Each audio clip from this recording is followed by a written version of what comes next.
Hey, it's Bill Simmons from the Bill Simmons Podcast here to tell you about Michelob Ultra Courtside. It's getting fans closer to the NBA with a chance to win prizes like courtside seats, a trip to All-Star Weekend, and much more. Check it out at MichelobUltra.com/courtside. Michelob Ultra Superior Access, Courtside 24-25 sweepstakes, no purchase necessary. Open to U.S. residents 21 and up. Begins on October 1st, 2024, ends July 1st, 2025. Multiple entry periods. Visit MichelobUltra.com/courtside for free entry deadlines, and official rules. Message and data rates may apply. Void where prohibited.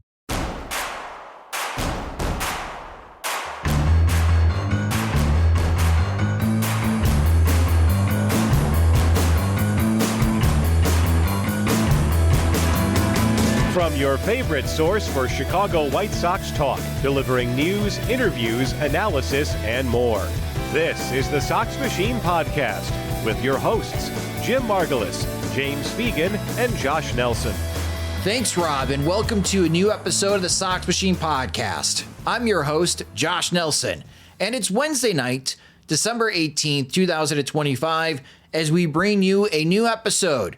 Just a week away from Christmas, so happy holidays, everyone. I know we're also in Hanukkah, and the other holidays are coming up as well, and soon it'll be New Year's, and I'll have to remember, as I already screwed up and I said it's 2025 in the intro, it's still 2024. See, I'm already prepared for next season, but yeah, in a couple of weeks, we'll be referencing the show being in 2025, but Chris Getz continues to check off items on his off-season shopping list. He signs free agent pitcher Bryse Wilson to help provide depth for the starting rotation and maybe the bullpen. He trades for catcher Matt Thaiss, who is on the Chicago Cubs briefly, to provide more depth behind home plate. How do these two moves impact the White Sox projected roster for the 2025 season?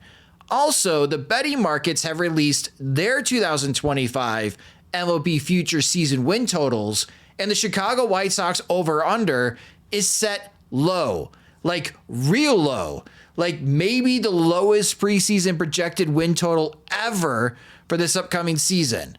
We'll discuss those items in a moment, but joining me now are Sox Machine's beat reporter James Fegan and managing editor Jim Margulis. And hello, gentlemen. Before we get started, I wanted to use the intro part of this show to voice our appreciation of the work that both Vinnie and Herb Lawrence did for CHGO. If you didn't get the news, All City Sports, the parent company of CHGO, laid off 5 on-air people for CHGO, including Vinnie and Herbie. It's very unfortunate because the amount of people covering the White Sox in the media in Chicago continues to get smaller. And James, I know you had a great working relationship with Vinnie. Just getting a chance these past winter meetings in Dallas, listening to Vinnie asking great questions, very direct, not confrontational, but terrific questions on the scrum to get awesome content and great quotes.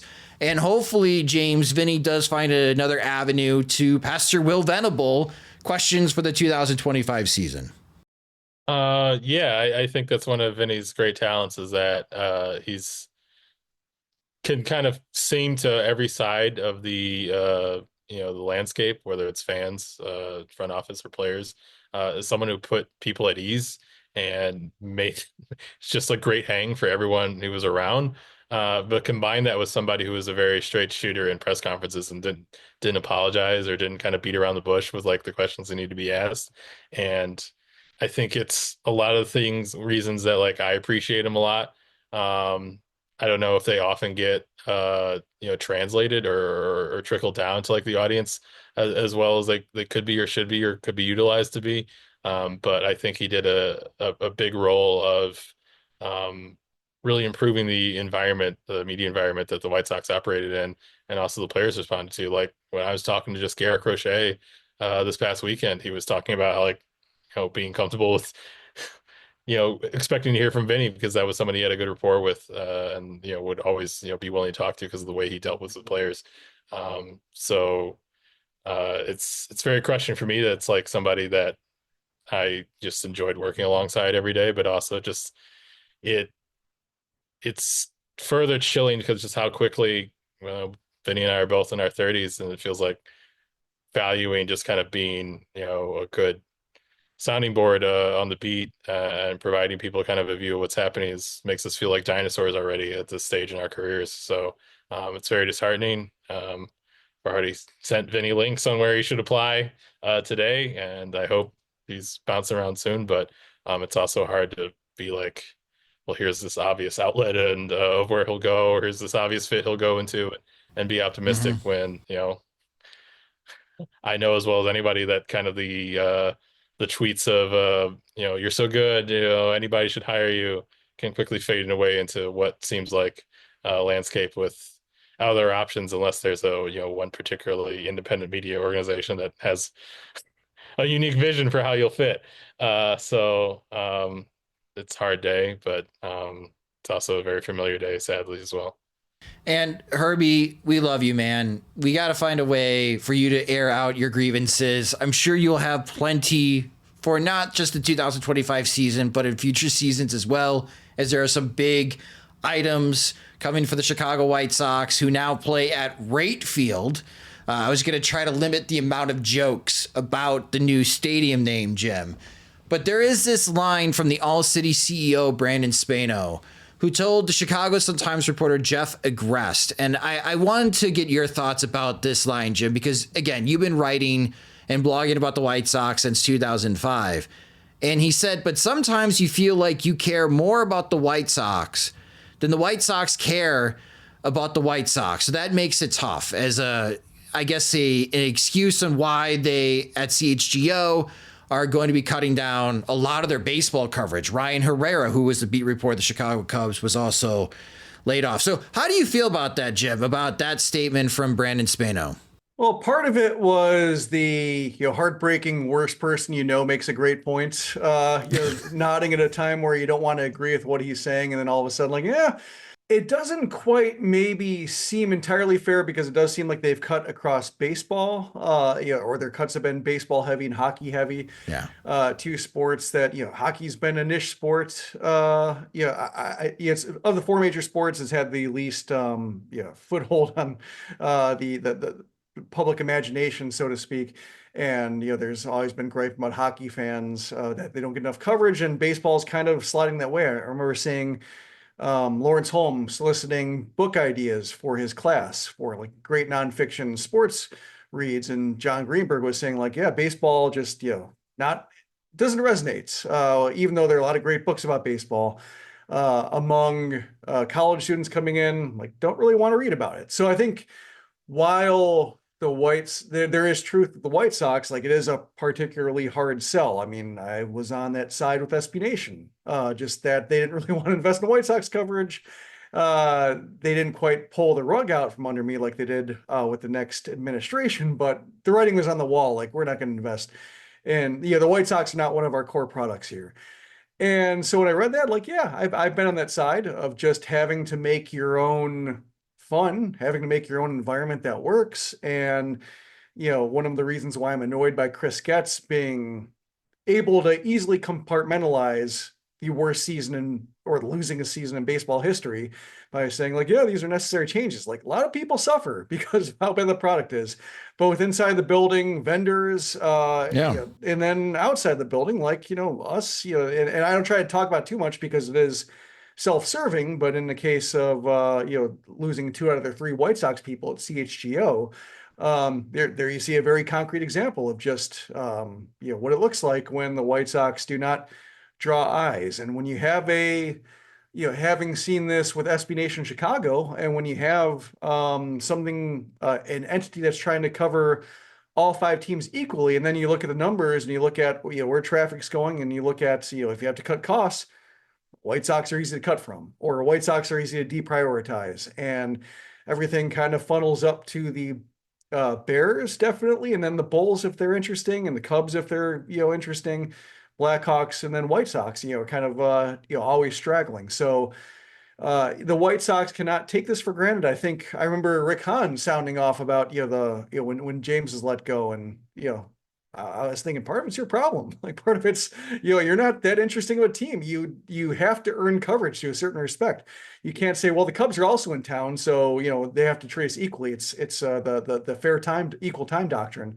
And that's not the case. It's a business, and you have to earn customers. You have to earn attention. And if you don't, or if you only earn attention for the wrong reasons, like late last season with the everybody dropping in to see just how bad it was. Like, that's what you get. That's maybe one of the few cases where it's it is a meritocracy when you're trying to earn attention for a sport that is very in a media outlet or a media environment that's very judged by eyeballs, clicks, minutes viewed, etc. Baseball probably has to work. Yeah, it's a delicate balance for sports general managers, period, because sports general managers focus so much on the field product. They don't really concern themselves about the business aspects as far as ticket sales and TV ratings and promotions and sponsorships and all that money that comes in, but it greatly impacts them, especially in Major League Baseball. That determines how much money you can spend on your roster. And for Chris Getz, it's not this season, but in upcoming seasons when you feel like maybe you can turn the corner and you're going to go ask Jerry Reinsdorf for some money, he ain't going to have it. So you're going to have this surprise season on a shoestring budget where you pull out a 83, 85 win team that maybe gets the home attendance above 1.5 million for the season, that earns you some extra spending money. That's where I understand where you're coming from that particular criticism point, Jim, with Chris Getz. He is out of the loop on the business things, but he has to be. But it does impact him. Brooks Boyer handles that for the Chicago White Sox. It is sad as the media circle continues to get smaller. We're still here, though. And I do want to thank, again, a huge thanks to our continued support at Sox Machine, for those that visit the site every day, for those that still participate in the comments. We're in the off season, and some of these columns have more than 80 comments underneath the blogs. There's still great conversations that everybody has about the White Sox, and of course our continued Patreon support. For those that are the Patreon supporters, you guys know that we're working on Sox Machine 3.0. We're getting closer to getting that completed. That will be completed before the regular season in 2025. We'll have a definitive date shortly for everyone and share with you and how that impacts you. But those things don't happen with your continued support. So while we have these really sad days out there for media companies that want to grow, and the best way to grow is get investment money, but at one day investors want their money back, and then people suffer like this, getting laid off a week before Christmas. I'm just more appreciative every day of all the support that we have gotten at Sox Machine for not only keeping the lights on, but also bringing in James Fegan to help cover the team. So thank you guys so much for your continued support. It's these sad days that, again, we always appreciate you, but we appreciate you extra when you have these types of sad days. Moving forward, the White Sox, MLB Futures Win total is out. Now, you can go to any sports book right now, all the mobile apps. I'm sure you never see sports betting advertising when watching other sports and games on ESPN, even though ESPN has their own sports book now. But all the teams have been released, and the Chicago White Sox come in at 49.5 wins, which means that's your over-under. If you were to make a bet before the season, over 49.5 or under 49.5.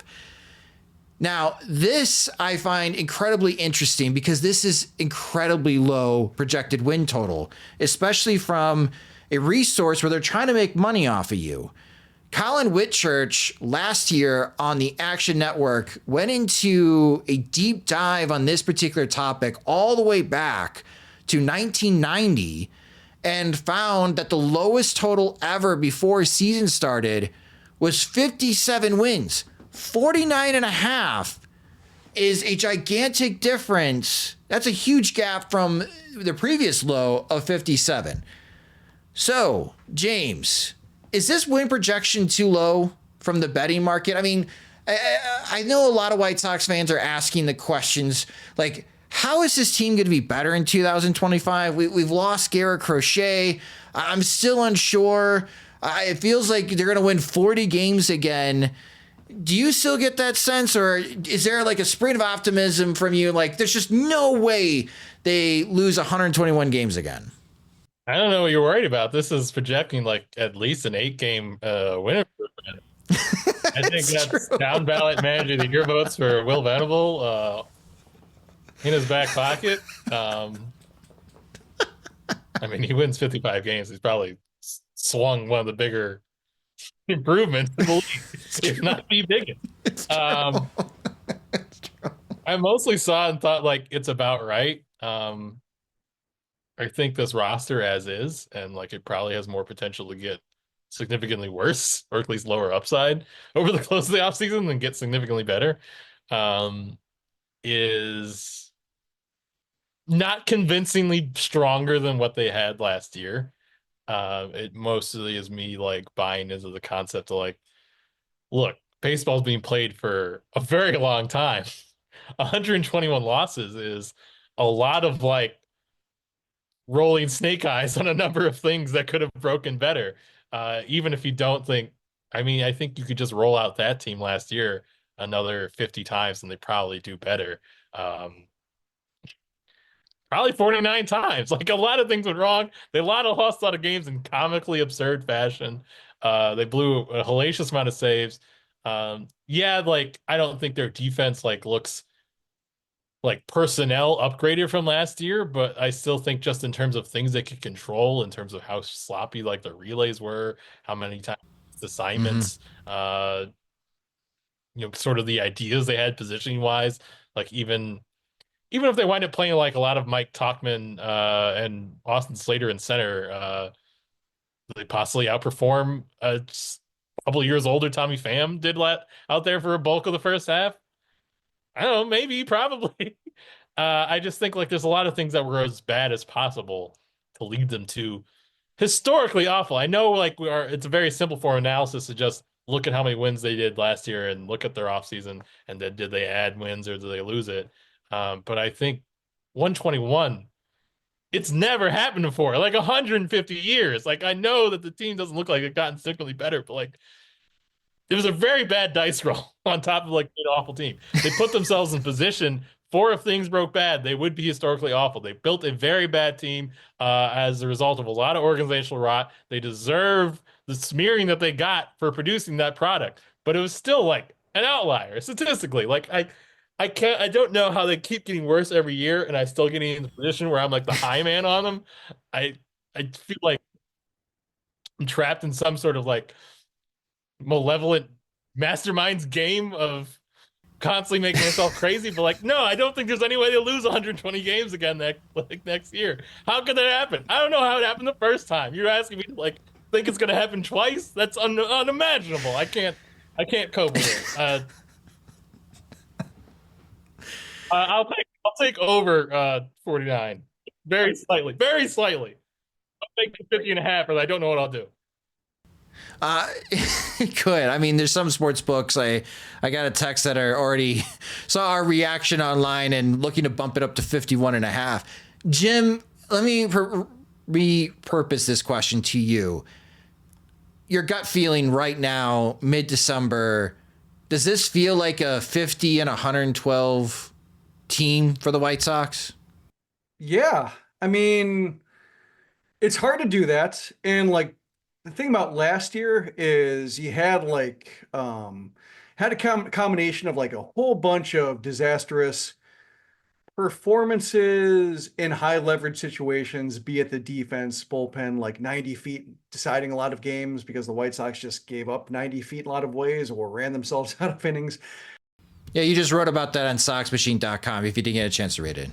Yeah, and you should be able to like even that out in a year, like the Royals and Orioles, like how they rode those really awesome one-run records into surprising success, and then as soon as like the bullpen normalized, like they weren't so special anymore. So you think that would work the other way, and that the White Sox would have some natural improvement just by having one like good year offensively. Like, nobody had a good year offensively, save like Tommy Pham, who was merely okay, and gave up a lot of that value being stretched too thin in center.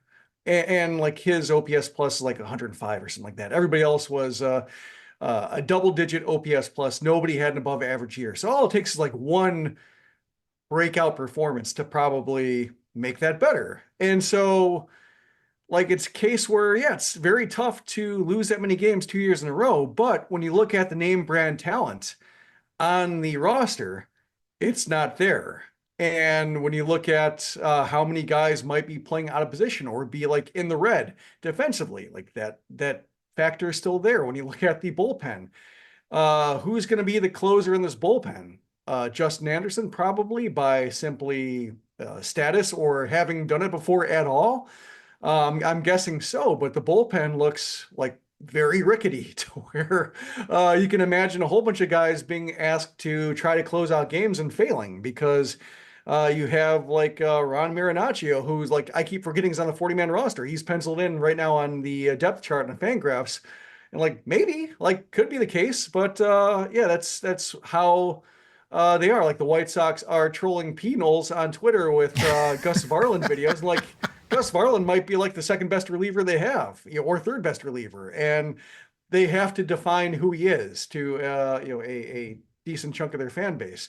So that's something. So like you look at it, you look at the problem they're going to have with strikeouts. There are a whole bunch of things that can put stress on each other and have that same kind of collapse that happened last year. I think maybe the one difference is that the guys they're bringing in either helping immediately or helping like probably by the middle of the season. Talkman, you're talking about Thaiss, you're talking about Teel or Quero or Colson Montgomery. They have above average, or they've shown above average batting eyes. They've shown the ability to work the count. I think the idea is like, while this won't be an offense that ranks near the top of the league in anything, there shouldn't be as many games where they're complete white flags. I mean, that's kind of what the standards are at this point. Two numbers that I'm going to toss out there. Last year, in the first half of 2024, which Baseball Reference references the halves based on the All-Star game, the White Sox had a .276 winning percentage. At the All-Star break, they are on pace to only win 45 games.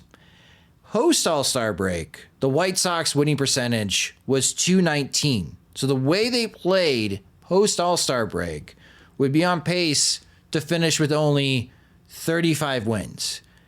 That is where the White Sox left off in 2024. And that is where Chris Getz is building from. And he just traded Garrett Crochet. So I understand the listeners and readers saying there's no way that they're going to hit the over.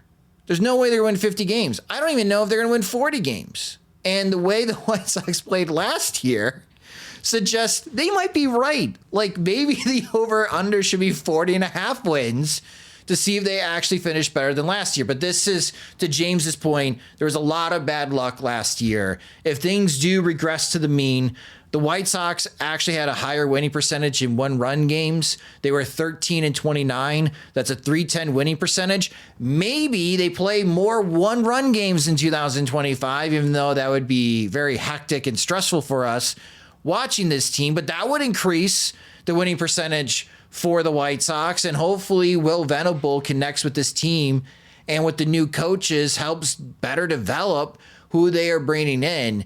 I'm going over. I'm hopping in with James here. I'm taking the over on the 49.5 wins, but the White Sox, I don't think they're building from a 41 win team. I think they're building from like a 35 win team.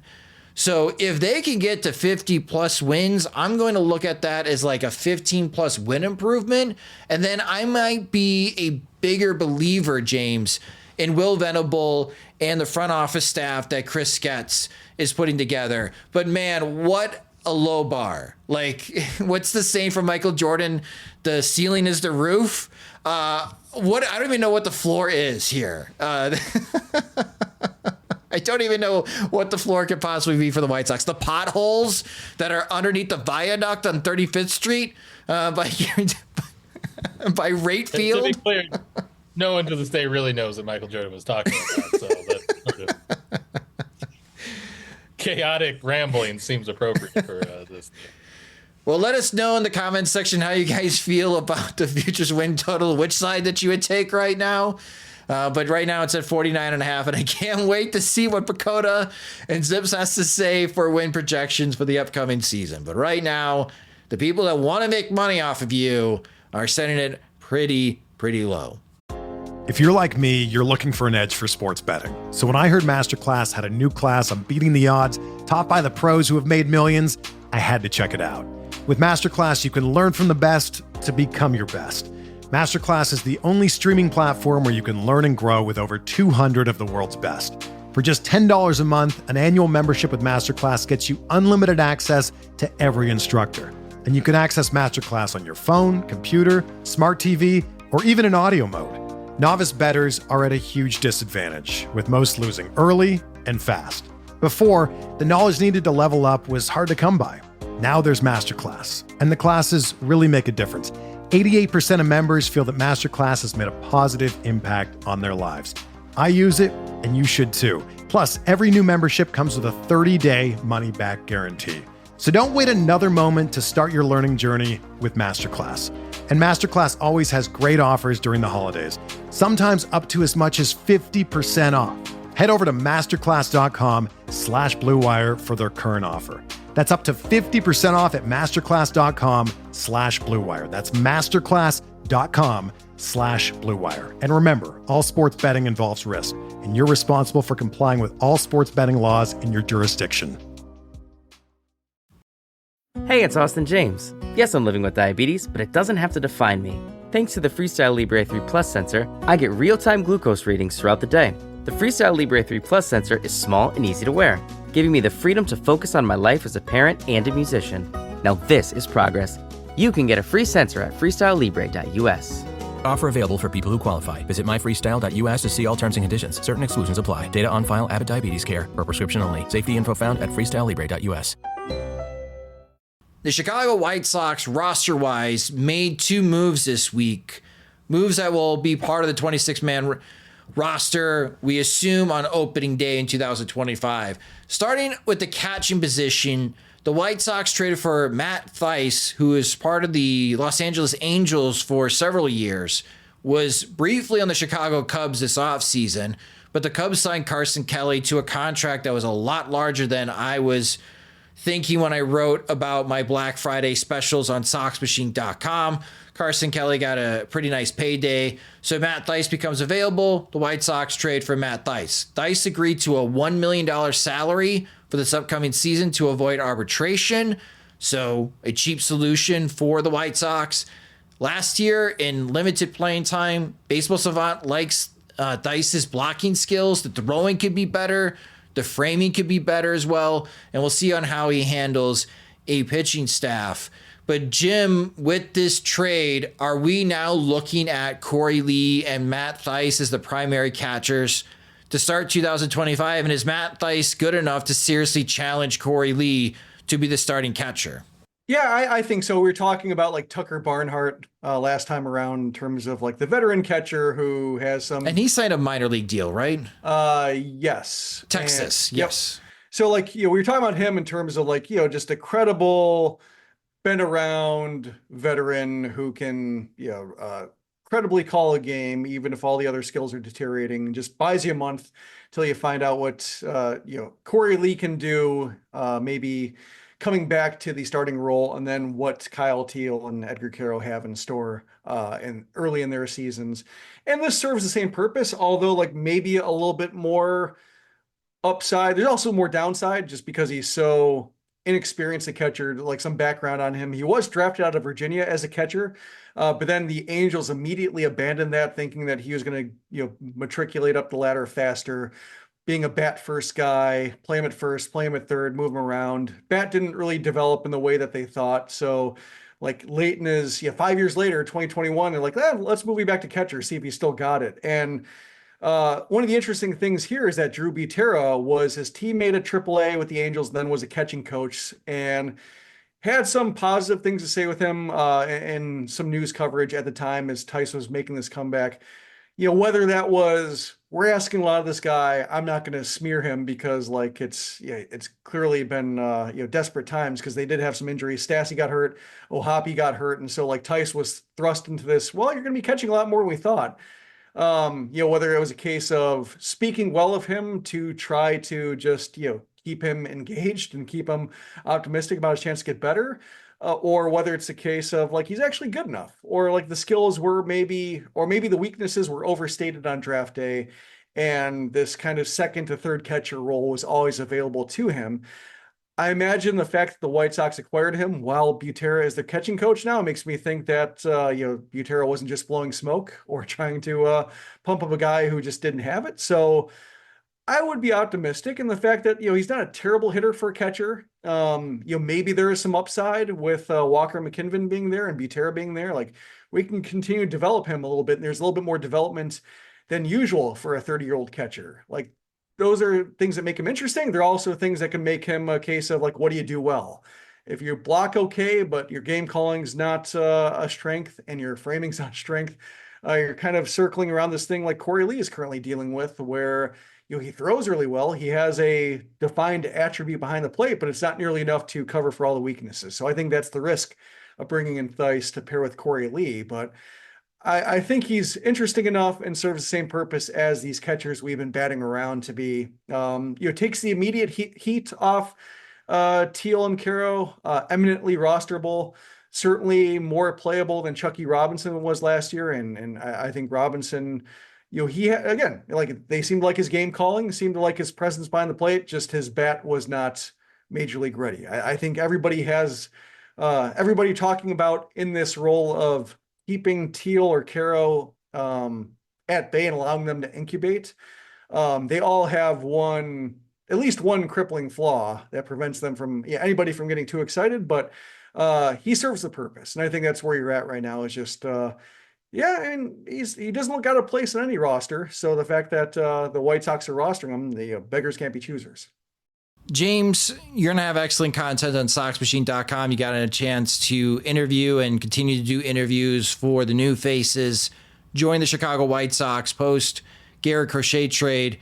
So the White Sox traded Crochet to the Boston Red Sox. You got a chance to chat with Kyle Teel. He seems confident about his ability right now to be in the major leagues. Swatting down Bruce Levine's hypotheticals.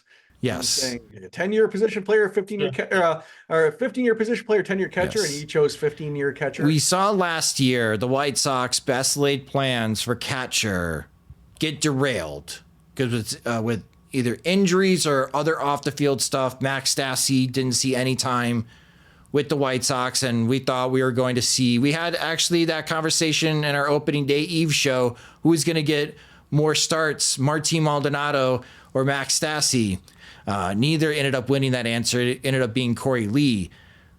So with what has happened recently at the catching position for the White Sox during spring training, is there any chance that Teel or Quero could still find a way on the opening day roster? Or to prevent that, is Chris Getz going to bring in some more catchers via the non-roster invitees, minor league contract type of deals?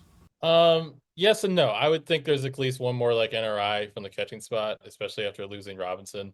I don't think you'd want another guy on the 40-man necessarily, but you probably want more depth in place. I can't imagine, especially on the level that they're spending, that they're going to bring in like another catcher on like a major league deal. At this point, I think a lot of Teel cracking the roster or Quero cracking the roster would probably rely on like an injury to the top two, which obviously is very possible. Catching is like a brutal position. And I think both are in a position where they could play really well and put themselves in the conversation. And certainly the fact that Corey Lee as an option means that, you don't have to really wreck the picture to make it happen if like someone's really knocking on the door. And the White Sox kind of want to continue what they did last year, where spring was like very truly an open competition, and they rewarded people for performing well in it, which is something Crochet mentioned on his way out that he appreciated. I think there's an opportunity for it, but I think the kind of default orientation would be, all right, we've got these two major league catchers now.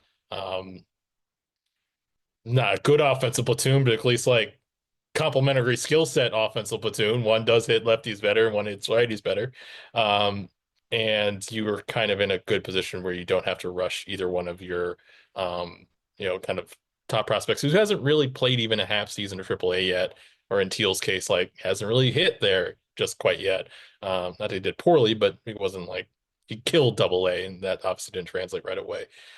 What I wonder is what kind of like gymnastics they'll go through to try to fit a third kind of, a true third catcher on the AAA roster who basically has no route to really playing maybe more than once a week.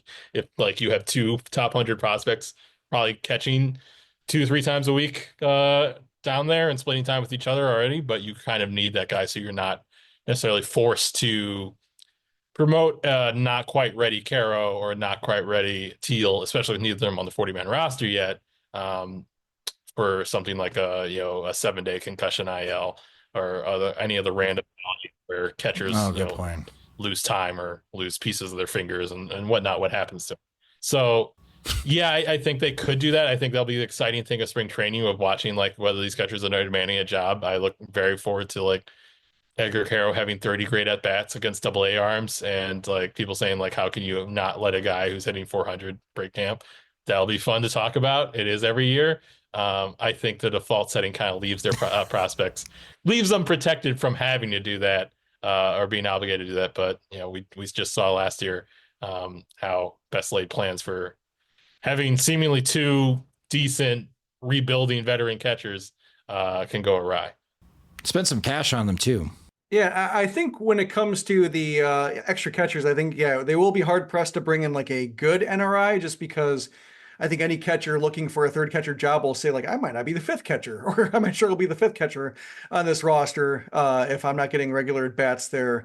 I really want to be in a position where just like one injury all of a sudden can crack open a roster spot for a month, and I'm back getting service time if I already had built some up. That kind of catcher I think will be hard pressed to sell. The guy that 2 guys I kind of thought about were, one, you have Corey Lee, who like has to prove that he's, the White Sox have built up enough to where like if the White Sox really don't like certain ways of Corey Lee's business, like in terms of calling games, or if they feel like he's, just either been a tough guy to coach or just not quite getting it, like they have, they actually have threats to like use that option if Teel or Quero ball out in spring training, and just Lee is still proving to be having weaknesses in the way he did last year. The other guy I thought of like last year was I could see in terms of having a third catcher is Carlos Perez, who the White Sox did not like his catching at all either. They even though he had a decent bat for a catcher, I thought, in terms of making contact and not looking overwhelmed the way Robinson did. They just stopped having him catch in AAA, but then like Adam Hackenberg, the bottom falls out of his game. They have some injuries and such, and all of a sudden like Carlos Perez has to dust off the catching gear again. So I think like that might be the third catcher situation in Charlotte, to where like you're going to be playing first base or DH most of the time, but break glass in case of emergency. They can catch and maybe have something to impart on the other 2 guys. But that's kind of what I'm thinking, just because of how, all it takes is one of Teel or Quero breaking out for that third catcher, that NRI, to be like, there's nothing here for me, and waiting, for the days to tick down until they can use an opt-out to find another organization. I want to circle back to something James mentioned. James, do you know of any catchers that have lost a finger catching? I mean, it's worth a question to Walter McKinnon, I guess. I'm just curious now. If you could do that, that'd be great. That'd be great. Well, I mean, James McCann is still out there, and James did mention like how little the White Sox are spending. Jim, has Chris Getz signed anyone to more than $2 million this offseason? Talkman is below $2 million. Slater's below $2 million. We're going to talk about Bryse Wilson in a moment. Matt Thaiss is below $2 million. So let's redo the offseason plan project. New rule: you can't sign anyone to more than $2 million. I didn't have it ready to go before this podcast episode, but if anybody wants to put in the grunt work after listening to Matt Thaiss, we'll talk about Bryse Wilson here in a moment. Come up with your projected 26-man roster right now. Go find the salaries on Cott's contracts, for example. Where are you at with the White Sox payroll budget? Because I put the extreme difficulty at $80 million for the offseason plan project. I feel like you got space. And come February, if James McCann is available, James, and it takes like $3 million to bring him in, I still think that'd be money worth spent because of what we saw last year. Like, you can option Corey Lee, and what happens if somebody gets hurt? So I can understand the White Sox waiting to see the cloud, the dust settles, and it becomes a little bit more clear as you get closer to spring training. Maybe guys get more desperate. But from a non-roster invitee, I get it, but I'd still like somebody a little bit more comfortable, especially when working with all these young pitchers. I can't fault an argument that they should spend more money to get better players. Thank you. I don't know if it'll come to pass, but if they explore that, I think it can only benefit them. Hey, it's working for the Mets and the Yankees. I'm just trying something new here. Different levels, though. Expecting for those teams. But so that's Matt Thaiss. Bryse Wilson now joins the Chicago White Sox as the White Sox signed the pitcher to a 1-year, $1.05 million contract. There, he can earn an additional $250,000 based on incentives. And Bryse Wilson, the past 2 years, pitched for the Milwaukee Brewers, and he pitched well out of the bullpen, and he did start some games in 2024 for the Brew Crew. He missed almost all of September. He just made one appearance in September, and he missed the postseason because of an injury. He had a strained oblique. And Wilson started games in April, May, and June.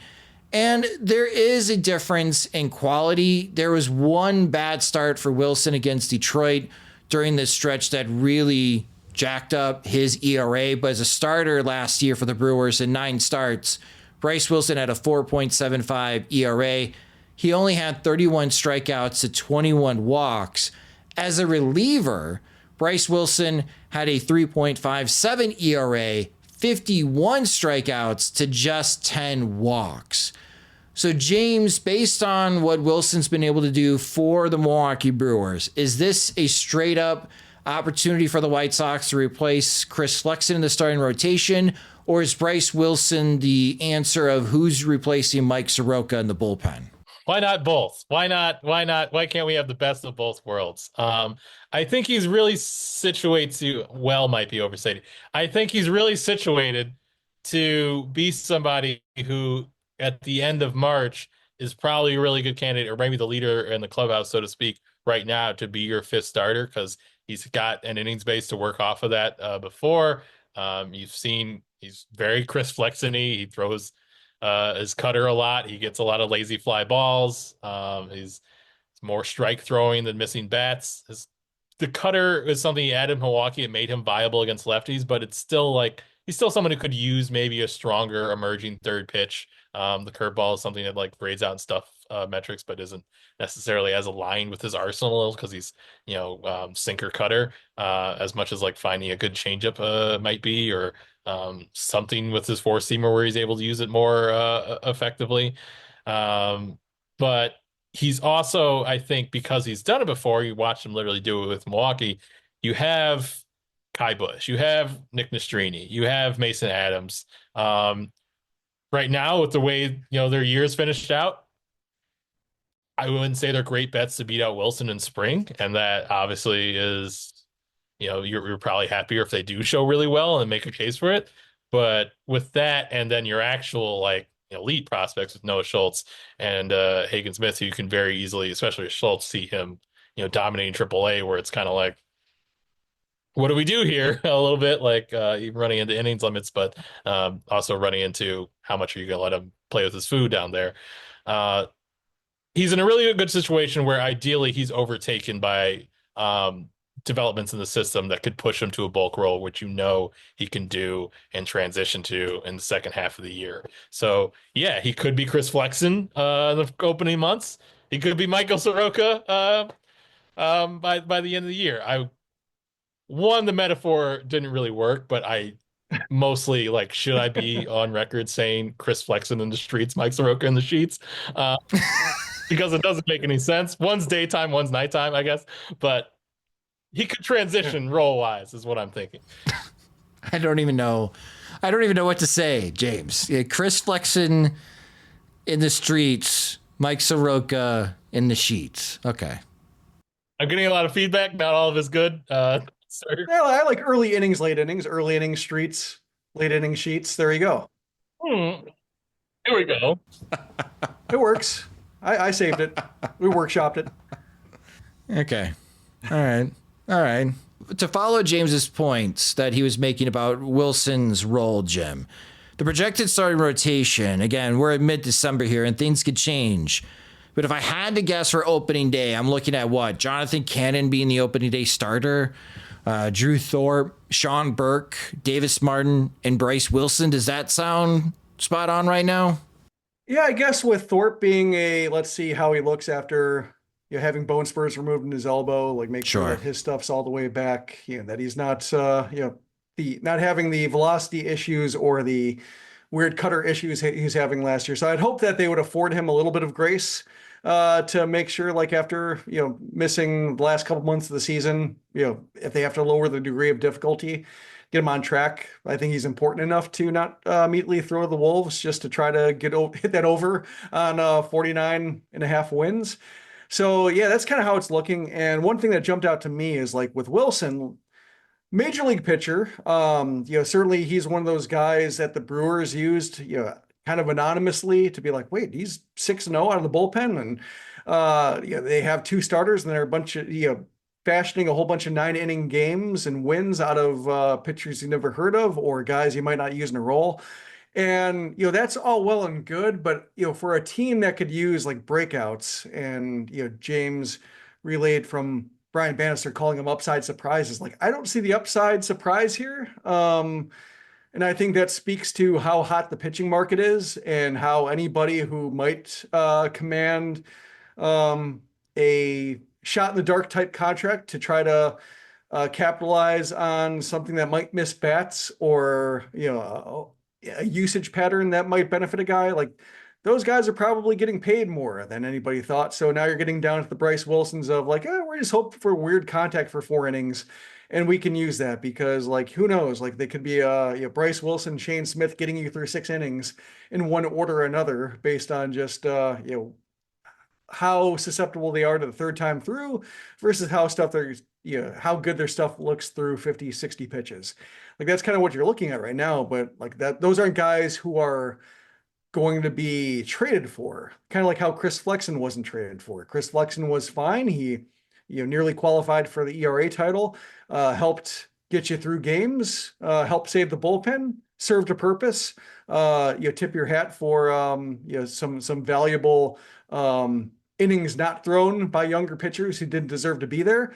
But I think Wilson's kind of along the same lines of not really going to change too much about how you feel about the 2025 White Sox, and also probably not going to, get anybody meaningful back in trade to where it does feel like the White Sox are spinning their wheels on what they hoped would be kind of a similar, like Eric Fetty was that guy last year of let's hand him a contract we feel okay about and hope we can trade him. Like in this case, it is probably where the pitching market is. It's more about who can help us, spare, whether it's Thorpe or Schultz or Mason Adams or Hagen Smith. Like, let's not rush any developmental timetables.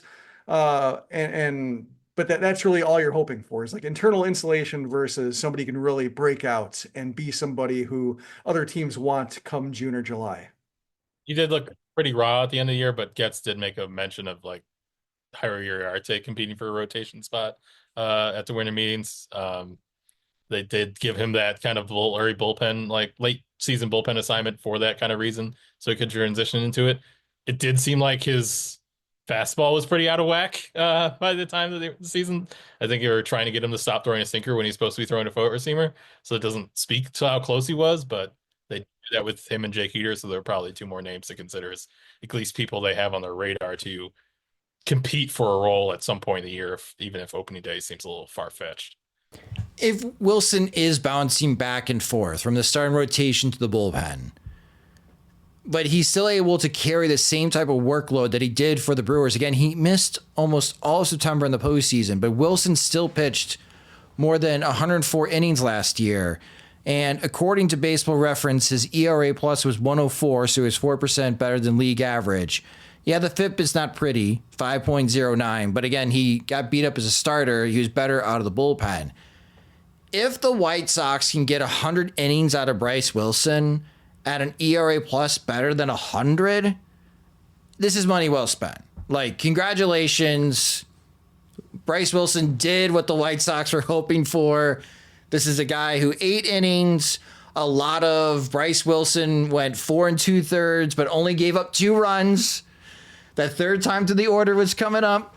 So Will Venable didn't want to blow the game open, still wanted to keep it close. We may see a lot of those types of starts, at least to start 2025.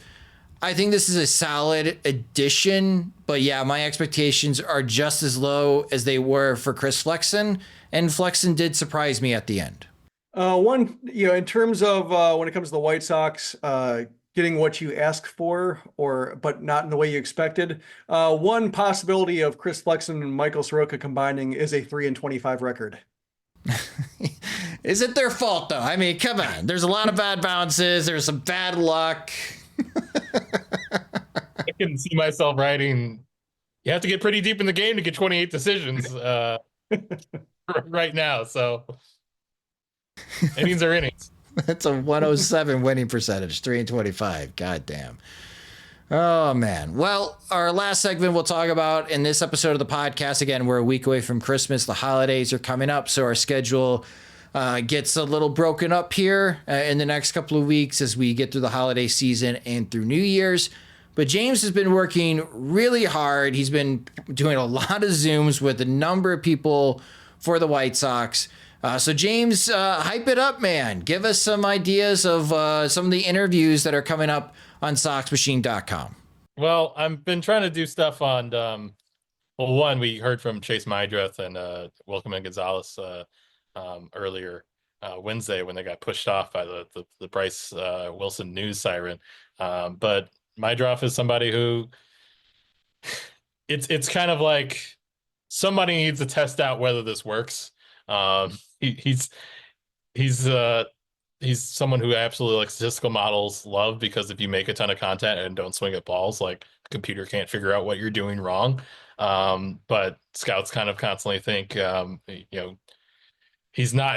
people aren't going to walk him when he's not hitting for power, and that if you're not hitting the ball with authority, you're not going to have run a very good BABIP, and he's not going to be able to hit for average as much as he has been in the minors either. But with the way he's just kind of succeeded at AAA for a full season, somebody should try it out.